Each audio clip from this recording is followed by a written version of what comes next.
রিয়া তুমি খাবার খাইছো? জি হ্যাঁ জি খাবার খাইছো? জি প্লেটটা দিছো? জি চাই প্লেটটা হাত দিছো? হাত দিছো তুমি? জি আরো আগাও হাত দিছো? জি এটি কি ময়লা? এই যে ময়লা হাত দিছো তুমি? কথা বলো। জি হাত দিছো এটি কি ময়লা দেখা যায়? এই যে ময়লা দেখা যেতেছে। তুমি হাত ধুইছো? জি এই যে ময়লা দেখা যেতেছে, এই যে ময়লা প্লেট ধুইছো?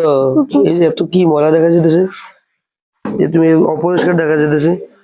এই একটু সুন্দর করে তুমি ধুইলো না কেন হাতটা রে? এই বেতরা নিয়ে আসো, সত্যি দিয়েছিল এই বেতরা নিয়ে আসো। সত্যি দিয়েছিল আরো জোরে করে শুনি না। সত্যি দিয়েছিলাম ধুইছিলা? না তুমি ধুইছো না। সত্যি দিয়েছি ধুইলে যে এত ময়লা, ধুইলে এত ময়লা কেন তোমার হাতে? হাত সুন্দর করে ধুইবানি খাওয়ার পরে।